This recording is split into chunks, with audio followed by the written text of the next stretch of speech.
Bismillahirrahmanirrahim. Assalamualaikum warahmatullahi wabarakatuh. Alhamdulillahirabbil alamin. Allahumma shalli wa sallim ala sayyidina Muhammad wa ala ali sayyidina Muhammad. Mahasiswa semua yang dirahmati oleh Allah Subhanahu wa taala. Alhamdulillah, mata kuliah kecerdasan buatan sudah memasuki minggu yang keempat. Di mana di dalam pertemuan ini kita akan mempelajari mengenai tools dari kecerdasan buatan. Kenapa kita menggunakan bahasa pemrograman Python? Environment atau lingkungan pengembangannya di dalam bahasa Python seperti apa? Dasar-dasar library Python untuk proyek data science. NumPy, SciPy, Pandas, Matplotlib, Seaborn, Scikit-learn. Ini yang akan kita nanti pelajari. Nah, ini pertanyaan yang di awal. Kenapa kita harus menggunakan bahasa Python? Alasan yang pertama adalah pemrograman tingkat tinggi. Penulisan kode sintaksnya lebih sederhana. Library-nya sangat banyak. Nah, ini yang paling penting sifatnya yang sumber terbuka. Cross-platform yang bisa digunakan dimanapun ya. Dan penciptanya memang Guido van Rossum di tahun 91 menciptakannya ini. Kenapa? Tadi ya, sintaks yang lebih sederhana bisa kita bisa kita gunakan tanpa ada kerumitan di dalam memberikan skrip-skrip atau sintak-sintak yang kita coba tulis menggunakan bahasa Python ini. Nah, digunakan oleh siapa saja? Analis, engineer, scientist, business intelligence, dan machine learning engineer. Dan ini juga sangat cocok untuk pemula.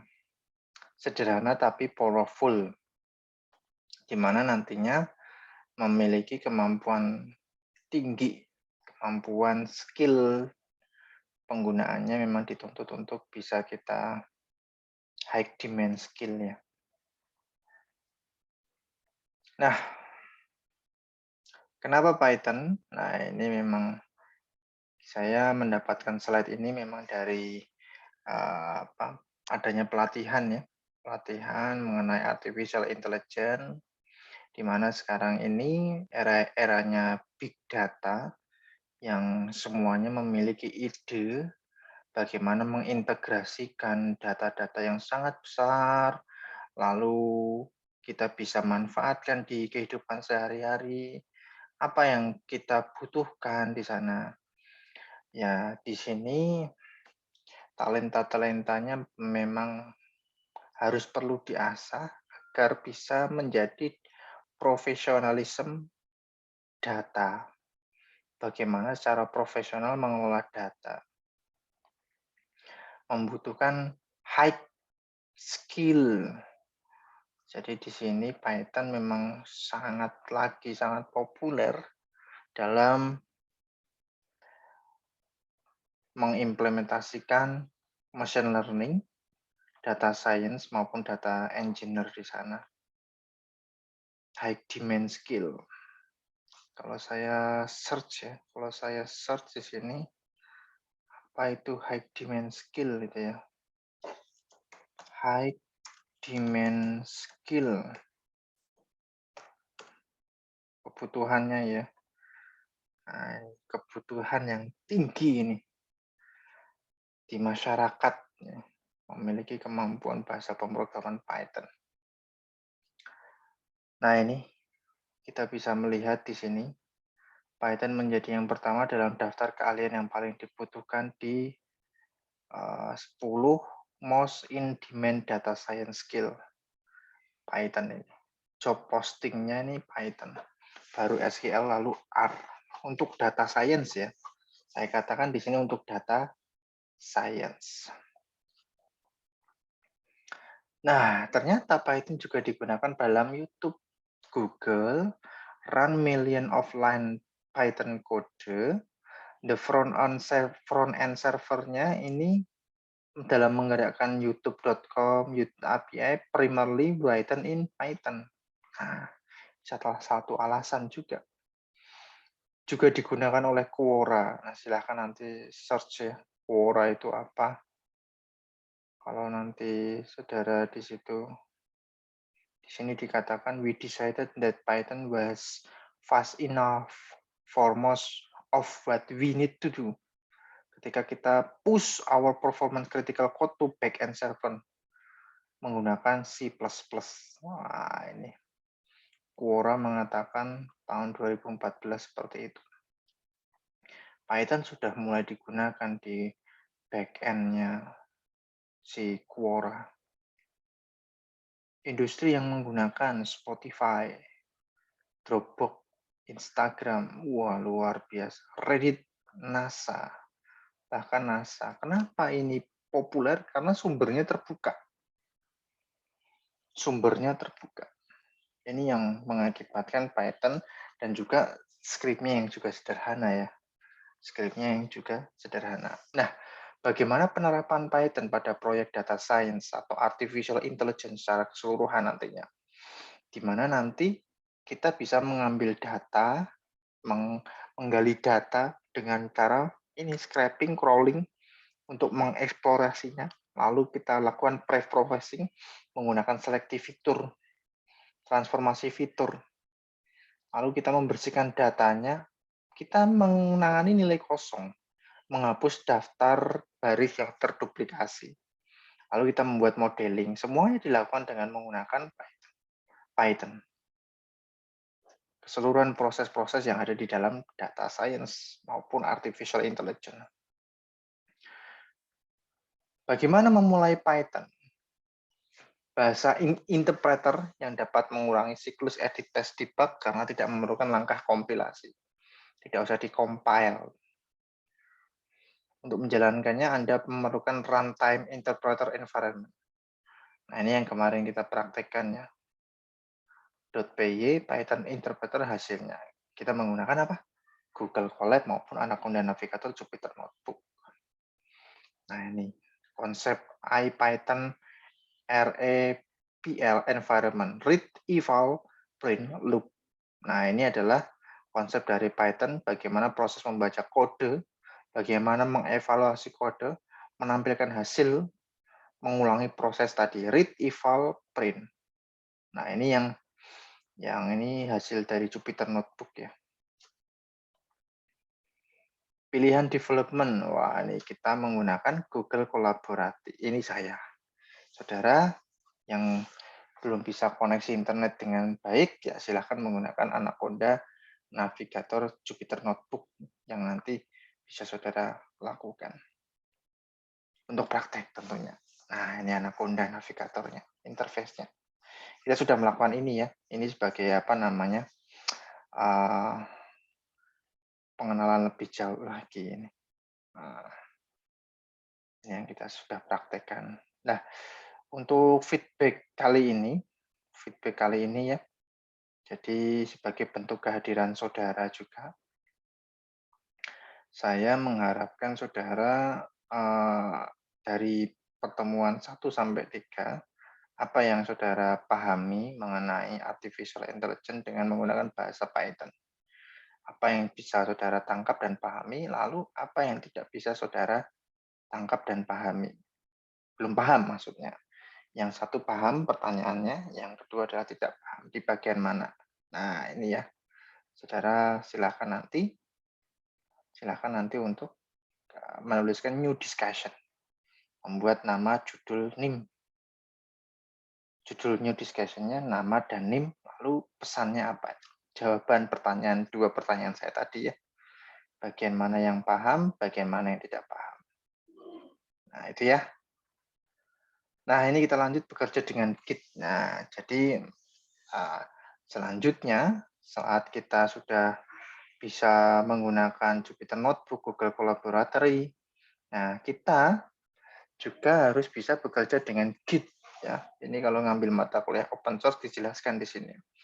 Karena Git ini nantinya berperan agar kita bisa mendeploy dari model kita yang nantinya bisa kita monitoring seperti itu. Nah, ini bekerja dengan Git ya. Ada proses modify, state, dan commit. Yang ini langkah-langkahnya semuanya. Langkah-langkahnya semuanya. Ini biasanya di mata kuliah open source system ya, saya memberikan praktikum Git. Nah, ini perbandingan bahasa C dengan bahasa Python. Ya. Kalau bahasa C, kalau kepingin mencetak hello world, dia harus memasukkan standar input-output ini library-nya. Nah, tapi kalau bahasa Python langsung aja print hello world. Nah, ini ya yang sudah saudara praktekkan. Ada tipe data float, integer, string, boolean.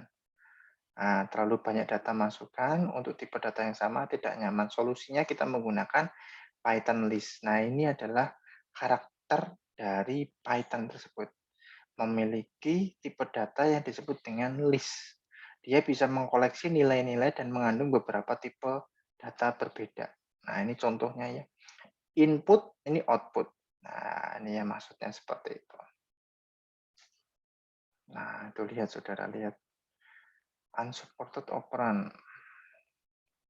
Ini kita harus menggantinya ya. Tidak bisa langsung serta-merta seperti ini. Break, hack. Nah, ini operasi mana yang harus dilakukan terlebih dahulu ya. Apakah hex-nya dulu, berarti ini di dalam kurung nantinya. Gitu ya. Nah, ini masih sebenarnya ini solusi dari yang tadi ini, tipe data yang tidak support operasi perpangkatan duanya ya. Kita memanggil library NumPy, library dasar untuk perhitungan saintifik, ini NumPy. Alternatif untuk Python list, NumPy array untuk n dimensi, banyaknya dimensi. Mudah digunakan dan bersifat open source. Jika library belum terpasang, tuliskan perintah instalasi seperti ini. Ini biasanya sudah terpasang ya di dalam Anaconda Navigator maupun di Google Colab ya. Kemudian impor, bagaimana memanggilnya seperti ini. Nah, saudara lihat di situ ya. NP weight ini harus kita array-kan ya. Weight ini ya, weight NP H di pangkat 2 ini.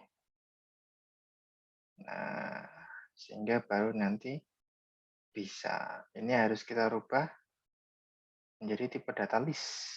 Baru bisa melakukan operasi seperti ini. Nah, jadi pemberian nama variabel. PMI adalah variabel yang isinya adalah formulasi. Ini ya, ekspresi yaitu perpangkatan H-nya di pangkat 2, lalu weight dibagi dari pangkat 2 dari nilai tingginya tersebut. Ini semuanya tipe datanya list. Baru bisa kita dapatkan hasil.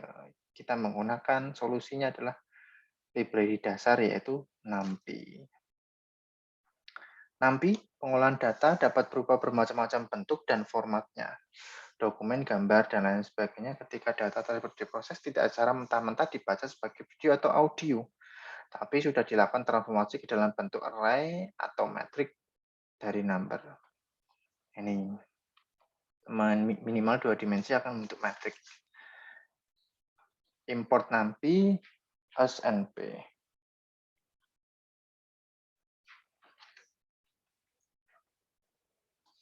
NumPy juga digunakan untuk membuat array berdimensi n. Nah, ini. Nah, saudara lihat itu. Jadi solusinya adalah mengimportkan NumPy sebagai NP. Lah nanti memanggil NumPy cukup disingkat NP saja ini.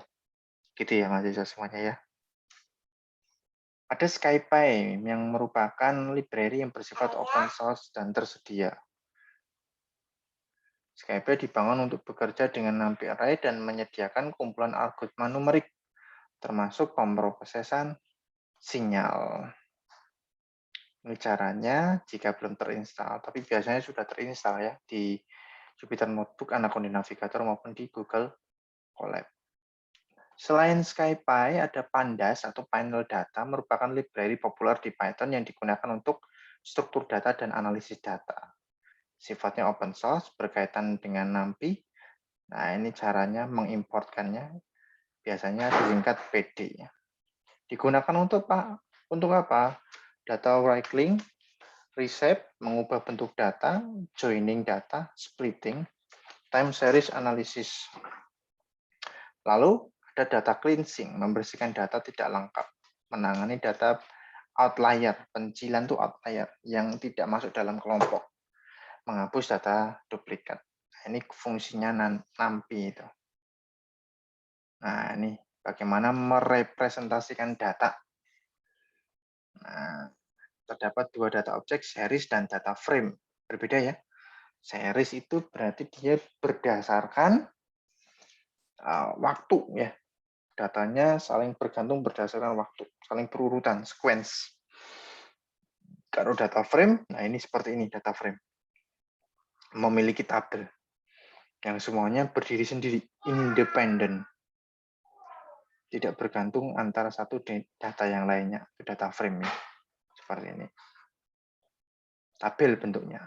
Kalau ini satu dimensi ini, series. Sama berurutan gitu. Pandas dapat mengimpor data dari berbagai format. Nah, ini ya, import datanya ini biasanya .csv, Excel, XLS atau XLSX, database SQL, format HDF5. Nah, ini cara mengimportkan, membaca data ya. Kita buat variabel tab, lalu fungsinya ini kita panggil read CSV, ini nama filenya. Nah ini, kalau kita panggil tab, nah keluarnya ini. Tab negara mengambil kolom negara. Tab ibu kota mengambil kolom ibu kota. Ada juga matplotlib. Nah ini untuk visualisasi data. Visualisasi data, menampilkan datanya. Nah, cara menampilkan datanya, script yang ada di sini.